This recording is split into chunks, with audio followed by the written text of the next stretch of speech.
talking about how Texas is voting on defunding HIV screenings and like prevention and taking all those funds and sending it to abstinence-only education. I feel like that it's a pretty bad idea. If you tell a kid not to touch the stove, they're still going to touch it. So telling them not to have sex isn't going to stop them from having sex.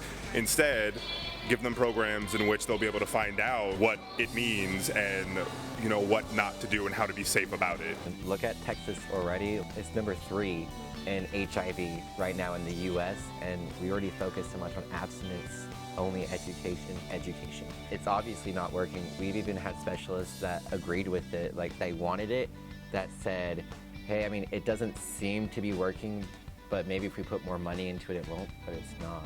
Like, we also have one of the highest rates for teen pregnancy.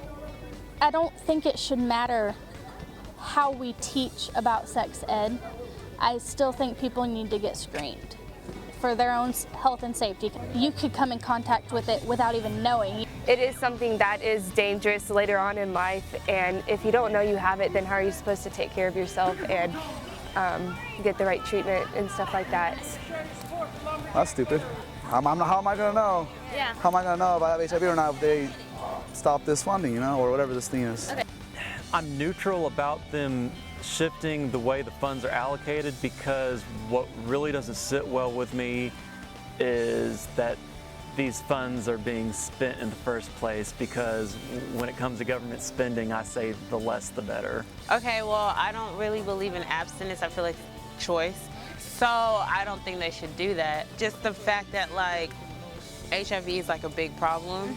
So they need to fund more like into it instead of trying to teach abstinence. The money going to the free screenings would help, because if something is free, people are more apt to do it. Whereas if they had to pay for it, they may be like, oh, I don't think I have HIV, so I'm not going to pay for a screening. And they may actually have it and end up spreading it to other people. Or I feel like awareness is the best cure to anything. If you take that away, then you just have people preaching about it. But people are going to do what they want to do no matter what. And I can't speak for everybody, but it just comes all down to judgment. And in order to help that judgment is whether or not you're being aware if you have something or if you don't have something. So.